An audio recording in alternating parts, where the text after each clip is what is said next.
Good day, ma'am. My name is JV Shason. So our topic is all about the Republic Act number 10630.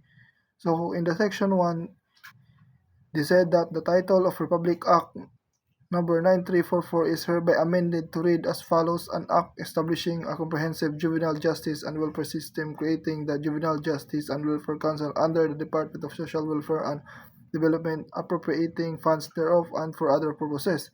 In the section 2, the section of Republic Act number 94 is hereby amended read as follows. The following term as used in this act shall be defined as follow. First is the Bahay Pag-asa refers to a 24 hours child caring institution established, funded, and managed by a local government units, unlicensed and or accredited non-government organization or NGOs. So providing short-term residential care for children in conflict with the law or CICL who are above 15 but below 18 years of age who are awaiting court disposition of their cases or transfer to other agencies or jurisdiction. Part of the feature of Pag-asa is an intensive juvenile intervention and support center. This will cater to children in conflict with the law or CICL in accordance with Section 20 and 20 thereof. A multidisciplinary team composed of a social worker, a psychologist, mental health professional, a medical doctor, an educational guidance counselor, and a barangay council for the protection of children or BCPC. Members shall operate the Bahay Pag-asa. The team will work on the individualized intervention plan with the child and the child family. So in the section 3, the Republic Act 934 is hereby amended to read as follows: minimum age of criminal responsibility. A child 15 of age or under at the time of commission of the offense shall be exempt from criminal liability. However, the child shall be subjected to an intervention program pursuant to Section 20 of this Act. And a child is deemed to be 15 years of age on the day of 15th anniversary of his birthday. A child above 15 years but below 18 of age shall likewise be exempt from criminal liability and be subjected to an intervention program unless he or she acted with discernment, in which case such child shall be subjected to the appropriate proceeding in accordance with this Act. This exemption from criminal liability herein established does not include exemption from civil liability, which shall be enforced in accordance with existence of laws. Juvenile Justice and Welfare Act or GGW, a Juvenile Justice and Welfare Council or GGWC is hereby created and attached to the Department of Social Welfare and Development and placed under its administrative supervision. The GGWC shall be chaired by the Undersecretary of the Department of Social Welfare and Development. It shall ensure the effective implementation of this act and coordination among the following. So the first is the Department of Justice, and then Council, second is Council for the Welfare of Children, and then Department of Education, Department of the Interior and Local Government, Public Attorney's Office or PAO, Bureau of Correction or BUCOR, Parole and Probation or Administration or PPA, National Bureau of Investigation or NBI, Philippine National Police or PNP, Bureau of Jail Management and Penology or BGMP, Commission of Human Rights or CHR, Technical Education and Skills Development Authority or TESDA, or National Youth Commission or NYC, and other institutions focused on juvenile and intervention program. The GGWC shall be composed of representatives whose rank shall not be lower than the rector, to be designated by the concerned heads of the following departments or agencies, and shall receive emoluments as may be determined by the council in accordance with existing budget and accounting rules and regulation. There are Department of Justice or DOJ, Department of Social and Development or DSWD, Council for the Welfare of Children or CWC, Department of Education or DepEd, Department of Interior and Local Government or DILG or Commission on Human Rights or CHR, National Youth Commission or NYC, Two representatives from NGOs to be designated by the Secretary of Social Welfare and Development to selected based on the criteria established by the Council, Department of Health or DOJ, and one is representative each from the League Provinces, League of Cities, League of Municipalities, and League of Barangays. There shall be a Regional Juvenile Justice and Welfare Committee or RGGWC in each region. The RGGWC will be under the administration and supervision of GGWC. The RGGWC shall be chaired by the Director of the Regional Office of the DSWD.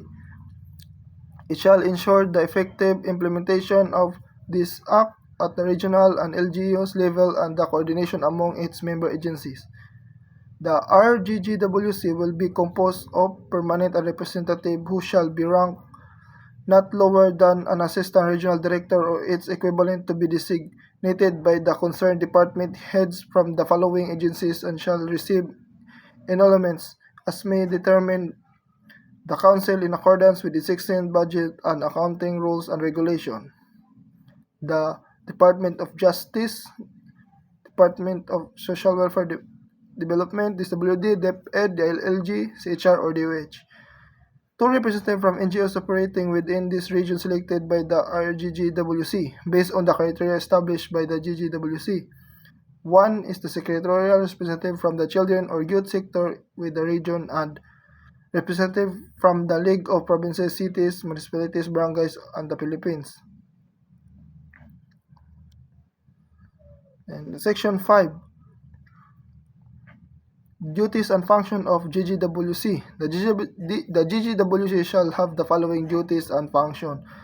First is to oversee the implementation of this act, to advise the President on all matters and policies relating to juvenile justice and welfare, to assist and concern agencies in the review and drafting of existing policies, regulation, or in the formation of new ones in line with the provision of the act, to periodically develop a comprehensive 3 to 5 year national juvenile intervention program with the participation of government agencies concerned, NGOs, and youth organizations, to coordinate the implementation of juvenile intervention programs and activities by national government agencies and other activities which may have important bearing on the success of the entire national juvenile intervention program. All programs relating to juvenile justice and welfare shall be adopted in consultation with the GGWC. And then to consult with the various legs of local government official in the formulation and recommendation of policies and strategies for the prevention of juvenile delinquencies and the promotion of juvenile justice and welfare, to formulate and recommended policies and strategies in consultation with children for the prevention of juvenile delinquencies and the administration of justice, as well as for the treatment and rehabilitation of the children in conflict with the law or CICL, to collect relevant information and conduct continuing research and support evaluation and studies on all matters relating to juvenile justice and welfare, such as but not limited to the performance and result achieved by the juvenile intervention program and by the activities of local government units and other governance agencies, to periodic trends, problems, and causes of juvenile delinquency and criminal, and the particular needs of children in conflict with the law in custody. And then the data gathered shall be used by the GWC the improvement of the administration of juvenile justice and welfare system. The GGW shall submit an annual report to the Congress on the implementation of the provision of this act. The GGWC shall set up a mechanism to ensure that children are involved in research and policies development.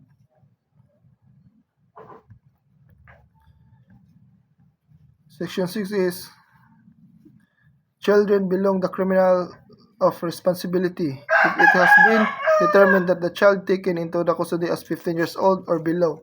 The authority which will have an initial contact with the child in consultation with the local social welfare and development officer has the duty immediately release to the child the custody of his, her parents or guardians, or in the absence thereof the children nearest relative, the children shall be subjected to a community-based intervention program or supervised by the local social welfare and development officers unless the best interest of the child requires the referral of the child to the youth care facility or by Pag-asa managed by the LGU or licensed and or accredited NGOs monitored by the GSWD.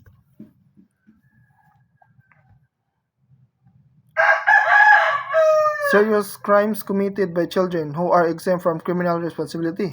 A child who is 12 years of age or 15 of age and who commit parricide, murder, infanticide, kidnapping, and serious detention. This is the serious crime where the victim is killed or rape, robbery with homicide and rape, destructive arson, rape and kidnapping where the driver or occupant is killed, and rape offenses under Republic Act Number 9165 Comprehensive Dangerous Drugs of 2002 punishable more than 12 years imprisonment shall be deemed a neglect child under Presidential Decree of 603 as amended and shall be mandatory placed in a special facilities within youth and the facility by Pag-asa called an Incentive Juvenile Intervention and Support Center or IGISS.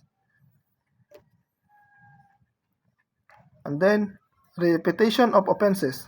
A child who is above 12 years of age up to 15 years of age and who commits an offenses for the second time or oftener provided that the child was previously subjected to a community-based intervention program shall be deemed a neglected child under Presidential Decree 603 as amended and shall undergo an intensive intervention program supervised by the local social welfare and development officer.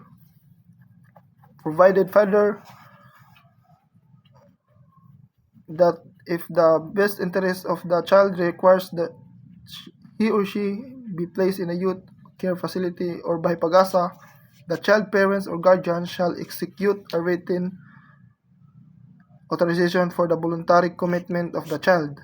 Provided finally that if the child has no parents or guardians or if they refuse or fail to execute the written authorization for the voluntary commitment, the proper petition for involuntary commitment shall be immediately filed by the DSWD or the LSWD pursuant the Presidential Decree of 602 amended.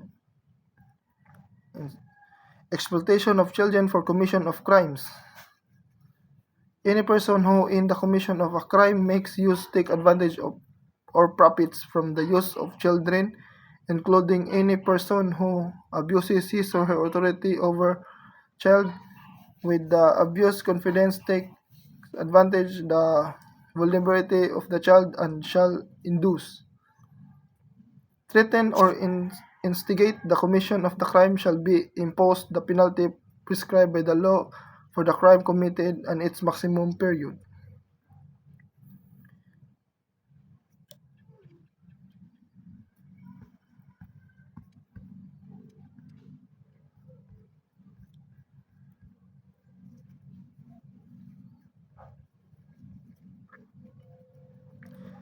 The joint parental responsibility based on the recommendation of the multidisciplinary team of the IGICS, the LSWD or the DSWD, the court may require the parents of the child in conflict with the law to undergo counseling or any other intervention that in the opinion of the court would advance the welfare and best interest of child.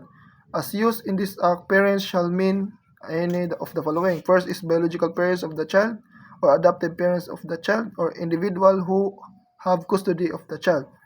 A court exercising jurisdiction over a child in conflict with the law or CACL may require the attendance of one or both parents of the child at the place where proceeding to be conducted. The parents shall be liable for damage unless they prove to the satisfaction of the court that they were exercising reasonable supervision over the child at the child committed the offenses and exerted reasonable effort and utmost diligence to prevent or discourage the child from committing another offenses. Assistant victims of offenses committed by children. The victim of the offenses committed a child and the victim family shall be provided the appropriate assistance and psychological intervention by the LSWDO, the DSWD, and the other concerned agencies. So that's all my report. And thank you. Naka-video na. Ano ra? Dili na. Kana. So, good day, ma'am. I am the next reporter. So, let's proceed to Section 7 in the Republic Act 10630. Section 7. Section 22 of Republic Act number 9344 is hereby amended to read as follows. Section 22. Duties during initial investigation. The law enforcement officer shall in his or her investigation determine where the case involving the child in conflict with the law shall be referred. The taking of the statement of the child shall be conducted in the presence of the following: child, counsel of choice, or in the absence thereof a lawyer from the public attorney's office. Number 2, the child's parents, guardian, or nearest relative as the case may be, and the local social welfare and development officer. In the absence of the child's parents, guardian, or nearest relative and the local social welfare and development officer, the investigation shall be conducted in the presence of a representative of an NGO, religious group, or member of the BCPC. The social worker shall conduct an initial assessment to determine the appropriate intervention and whether the child acted with discernment. Using the discernment assessment tools developed by DSWD, the initial assessment shall be without prejudice to the preparation of a more comprehensive case study report. The local social worker shall be either of the following: proceed in the accordance with Section 20 if the child is 15 years or below, or above 15 but below 18, who acted without discernment, and if the child is above 15 years old but below 18 and who acted with discernment. Proceed to diversion under the following chapter. So let's proceed to Section 8. Section 33 of Republic Act number 9344 is hereby amended to read as follows. Section 33. Preliminary investigation and filing of information. The prosecutor shall conduct a preliminary investigation in the following instances: when the child in conflict with the law does not qualify for diversion, when the child is her parents or guardian does not agree to diversion as is specific in Section 27 and 28, when considering the assessment and recommendation of the social worker, the prosecutor determines the diversion is not appropriate for the child in conflict with the law. Upon serving the subpoena and the affidavit or complaint, the prosecutor shall notify the public attorney's office such service as well as the personal information and place of detention of child in conflict with the law. Upon determination of probable cause by the prosecutor, the information against the child shall be filed before the family court within 45 days from the start of the preliminary investigation. The information must allege that the child acted with discernment. So let's proceed to Section 9. Section 49 of Republic Act number 9344 is hereby amended to read as follows. Section 49. Establishment of Bahay Pag-asa. Each province and highly urbanized city, the LGU shall be responsible for building, finding, and operating a Bahay Pag-asa within the jurisdiction following the standards that will be set by the DSWD and adopted by the JGWC and AICDCH. Every Bahay Pag-asa will have a special facility called the LJISC. This center will be allocated for the children in conflict with the law in accordance of the Section 20A and 20B thereof, These children will be required to undergo a more intensive multidisciplinary intervention program. The JGWC, in partnership with but not limited to the DSWT, the DOH, the DepEd, and the DILG, will develop and set the standards for the implementation of the multidisciplinary intervention program of the LGISC. Upon institutionalization of the LGISC program, the JGWC will continue to monitor and provide technical assistance to the multidisciplinary teams operating the said centers. So let's proceed to Section 10. Section 50 of Republic Act 9, number 9344 is hereby amended to read as follows. Section 50, Care and Maintenance of the Child in Conflict with the Law. The LGU is expected to expenditures on the local juvenile intervention program for children at risk. Children in conflict with the law shall be included in the LGU's annual budget. Highly urbanized cities and provincial government should include a separate budget for the construction and maintenance of the Bahay Pag-asa, including the operation of the IGISC within the Bahay Pag-asa. So let's proceed to Section 11. Section 57 of Republic Act number 9344 is hereby amended to read as follows. Section 57, Status Offenses. Any conduct on considering an offense not penalized if committed by an adult shall not be considered an offense and shall not be punished if committed by a child.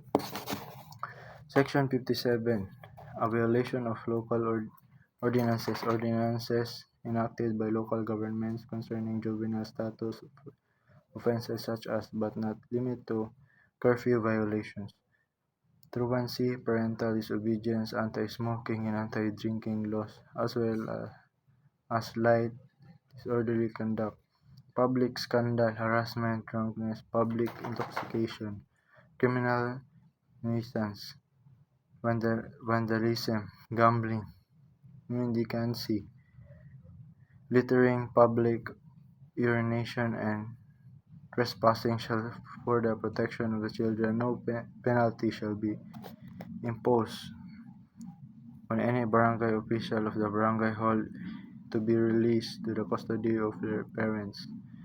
Appropriate intervention program shall be provided for such ordinances. The child shall also be recorded as a child at risk and not as a child in conflict with the law. The ordinance shall be provide for intervention programs such as counseling, attendance in group activities for children, for the parents, attendance in parenting education seminars. So let's proceed to Section 12. Section 12, Mandatory Registry of Children in Conflict with the Law. All duty bearers, including barangay BCPC workers, law enforcers, teachers, guidance counselors, social workers, and prosecutors who will receive, report, handle, or refer cases of children in conflict with the law, shall ensure a faithful recordation of all pertinent information such as age, residence, gender, crime committed or accused of, and the details of the intervention or diversion, as the case may be, under which there will be correct application of the provisions of these acts and other laws. The JGWC shall lead in establishment of the centralized information management system on children in conflict with the law. This provision is, however, without prejudice of Section 43 of the Act. So let's proceed to Section 13. Section 63 of Republic Act number 9344. Hereby amended read as follows. Section 63, Appropriations. The amount necessary to carry the provision of this Act shall be charged against the current year appropriations of the GGWC under the budget, shall be charged against the current year's appropriations of GGWC under the budget of the Department of Justice, thereafter such sums as may necessary for the Continued implementation of this act shall be included with the budget of the DSWD under the Annual General Appropriations Act, provided that the amount of 400 million pesos shall be appropriated for the construction of Bahay Pag-asa rehabilitation centers in provinces or cities with high incidence of children in conflict with the law, be determined and identified by the DSWD and the GDWC priority basis, provided further that the said amount shall be cursed through the Department of Public Works and Highways (DPWH) for its proper implementation. The LGU's concerned shall make available from its own resources assets their counterpart shall equivalent to the national government contribution of 5 million pesos per rehabilitation center. In addition, the council may accept donations, grants, and contributions from various sources or cash in kind for purpose relevant of the function, subject to the usual government accounting and auditing rules and regulations. So let's proceed to section 14. Implementing rules and regulations. The GGWC shall promulgate the necessary rules and regulations within 60 days from the effectivity of this act. Section 15. Separability clause. If any provision of this act is held unconstitutional, other provisions not affected thereby shall remain valid and binding. Section 16. Repealing clause. All laws, decrees, ordinances, and rules inconsistent with the provision of this act are hereby modified or repealed accordingly. Section 17. Effectivity clause. This act shall take effect 15 days after the completion of the publication in the Official Gazette or in at least 2 national newspapers of general circulation. So that's all, ma'am. Thank you, ma'am.